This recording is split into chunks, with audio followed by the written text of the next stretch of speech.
Þá tekur til máls hv. 10. þingmaður Suðurkjördæmis, Margrét Tryggvadóttir, og talar fyrir hreyfinguna. Virðulegi forseti og góðir landsmenn. Ísland ekkert draumaland lengur. Ég veit ekki neinn sem komin til vits og ára sem finnst samfélag okkar réttlátt. Ég veit ekki neinn sem finnst að hlutirnir séu í lagi á Íslandi. Stjórnmálaflokkar starfi í þágu almennings og að allir búi við jöfn tækifæri. Það ekki bara vitlaust gefið. Íslenskt samfélag nánast óbærilegt vegna spillingar í viðskiptalífi og stjórnmálum og vegna þess óréttlætis sem felst í því að á sama tíma og ríkið tryggir og greiðir innstæður fjármagnseigenda að fullu, sitja lántakendur eftir með stökkbreyttan höfuðstól og gert að greiða af lánsfjárhæðum sem tók aldrei að láni. Þannig rofnaði samfélagssáttmálinn. Fyrir rúmu ári síðan þegar kosið var til þings sáum við ekki heildarmyndina. Okkur grunaði að einhverjir stjórnmálamenn hefðu sofið á vaktinni, sumir væru jafnvel spilltir og að bankarnir hefðu verið illa reknir og stjórnsýslan veikburða. En við vissum það ekki fyrir víst. Og við vissum ekki heldur að forystumenn Sjálfstæðisflokks og Samfylkingar vissu hvert stemdi en gerðu samt ekki neitt, ákváðu bara að þetta hlyti að reddast einhvern veginn. Við vissum heldur ekki að bankarnir hefðu verið rændir innan frá og ekki heldur að alvarleg staða bankana hefði verið rædd tvívegis á þingflokksfundum Samfylkingarinnar í febrúar 2008 en mælst til þess að þingmenn töluðu varlega það að bankarnir stefndu í gjaldþrot. Sumir þeir sem sátu þá fundi enn þingmenn og jafnvel ráðherrar. Við vissum ekki að allir þeir sem gætu okkar hagsmuna brugðust. Mörg okkar grunaði að ekki hefði verið allt með felldu en við gátum ekki verið viss. Nú eftir að rannsóknarnefnd Alþingis skilaði af sér vandaðri skýrslu liggja spilin á borðinu. Við vitum að stjórnvöld brugðust, stjórnsýslan ónýt, þingið sömuleiðist og að spilling grasserar innan stjórnmálaflokkana. Við vitum að valdhafar hafa ítrekað tekið meðvitaðar ákvarðanir að taka sérhagsmuni, eigin flokka og áframhaldandi setu á valdastólum fram yfir almannahag. Við vitum nú að allir sem áttu að gæta hagsmuna okkar brugðust. En svo fram kemur í rannsóknarskýrslu Alþingis hefur það löngum viðgengist að tvær manneskjur, oddvitar stjórnarflokkanna, ráði öllu sem þær ráða vilja og gerir nefndin alvarlegar athugasemdir við það. Það hefur ekkert breyst þótt annað fólk sé komið til valda. Þrátt fyrir kröfu almennings lýðræðisumbætur ekki vilji til að koma á persónukjöri og kannski eins gott því frumvarp það sem liggur fyrir þinginu handónýtt því það gerir ekki ráð fyrir að hægt sé að kjósa fólk þvert á flokkslínur. Verði frumvarpi hæstvirts forsætisráðherra þjóðaratkvæðagreiðslur að lögum munu hvorki landsmenn sjálfir né minnihluti þings geta skotið málum til þjóðarinnar. Ljóst að ríkjandi stjórnvöld munu aldrei ákveða upp á sitt einsdæmi að leggja umdeilt mál fyrir þjóðina, sama hverjir við stjórnvölin. Fólki mun aðeins fá að segja sína skoðun þegar það hentar valdhöfum. Þetta ekki þær lýðræðisumbætur sem beðið var Þetta afskræming á kröfum búsáhaldabyltingunnar. Á næstu dögum hyggst Alþingi Íslendinga taka sér hlé frá störfum þangað til í haust. Staða heimilanna enn í uppnámi þótt liðið sé 1,5 ár frá hruni og engar almennar lausnir né réttlæti í sjónmáli. Fyrir þinginu liggja mörg ágæt frumvörp sem myndu bæta stöðuna sem enn hafa ekki verið afgreidd. Fyrir helgi var skipuð hér samræmingarnefnd sem átti að fara yfir þau frumvörp sem fyrir liggja og varða stöðu heimilanna. Hún fór á stað með krafti en hefur svo ekki fundað síðustu 2 daga.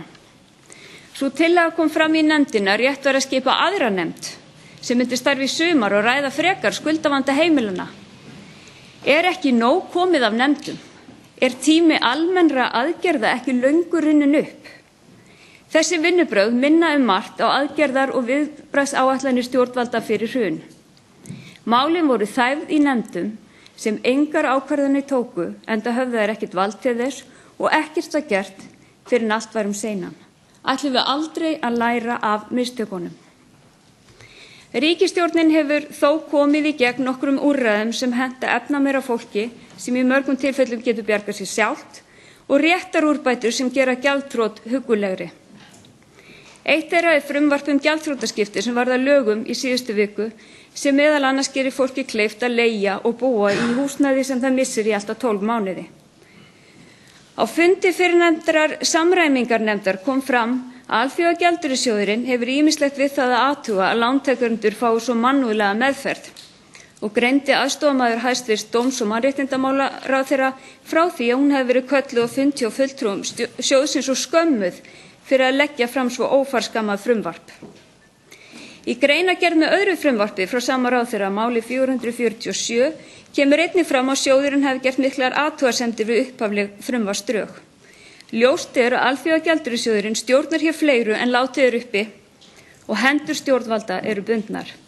Hafi einhver efast að Alþjóðagjaldeyrissjóðurinn sé með puttana í lagasetningu á Íslandi, þar sá hinn sami ekki að efast lengur. Samkvæmt viljayfirlýsingu þeirri sem 3 ráðherrar hæstvirtir og seðlabankastjóri sendu sjóðnum þann 7. apríl síðastliðinn við aðra endurskoðun sjóðsins má ríkisvaldið ekki framlengja fresti á nauðungarsölum lengur en fram í október á þessu ári. Var það loforð gefið með hag þjóðarinnar að leiðarljósi? Og hvaða veruleiki blasir við þeim sem munu missa heimili sín í haust? Og enn búum við verðtryggingu, eitthvert mesta böl íslensks samfélags, þrátt fyrir orð fjármálaráðherra að hann myndi afnema hana þegar að verðbólgan rénaði. Er sá tími ekki kominn? Til að forðast verðtrygginguna tóku mörg heimili gengistryggð lán og eru nú enn verr stödd. Verðtrygginguna verður að afnema en sjálfsagt að gera það í þrepum. Hún hylmir yfir lélegri hagstjórn. Stjórnvalda sem hafa hvorki vilja né getu til að stjórna peningamálum á Íslandi. Hún hækja sem við verðum að losa okkur við því fyrst að því hún kemur ávallt í bakið á okkur aftur. Við hljótum einnig að krefjast leiðréttingar á skuldum heimilanna nú þegar. Við vitum að skuldir heimilanna voru færðar úr gömlu bankunum í þá nýju með miklum afslætti. Sú niðurfærsla verður að fá að ganga til fólksins með leiðréttingu á þeim forsendum bresti sem varð við hrunið. Lántakendur eru fæstir að biðja fégjafir eða stórfelldar afskriftir að leiðréttingu á þeim hækkunum sem komnar eru til vegna þess forsendubrests sem varð við hrunið og að fá að greiða eftir þeim greiðsluáætlunum sem fagfólk í bönkunum útbjó þegar lánin voru tekin. Það bæði sanngjörn og eðlileg krafa. Virðulegi forseti. Á þeim stutta tíma sem ég hef setið á þingi hef ég ótal sinnum orðið vitni að því að þingmenn og ráðherrar taki hagsmuni flokks og valda fram yfir hagsmuni þjóðarinnar. Ég bið þá sem þannig hugsa enn að víkja tafarlaust. Þeir sem taka sérhagsmuni fram yfir sameiginlegan hag allra Íslendinga verða að hverfa á braut.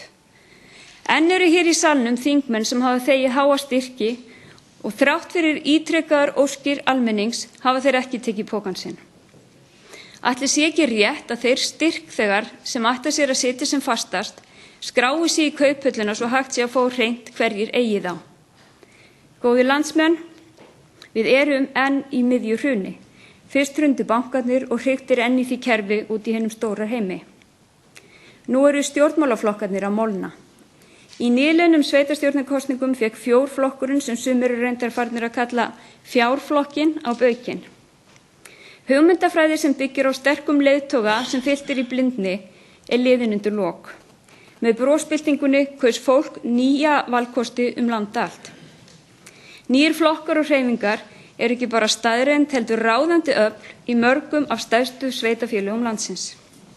Þar sem ekki komið fram ný framboð sýndi fólk andstöðu sína með því að sitja heima í stað þess að nýta kosningaréttinn. Fjárflokkurinn verður að taka það til athugunar, sé honum annt tilvist sína. Fólk krefst afgerða núna, ekki fleiri nefnda. Ísland er ekki í lagi, en það er hægt að laga það. Ef þeir sem verma hér stóla ætla ekki að taka þátt í því, verða þeir öllum líkindum bornir út. Ég þakka þeim sem hlýddu.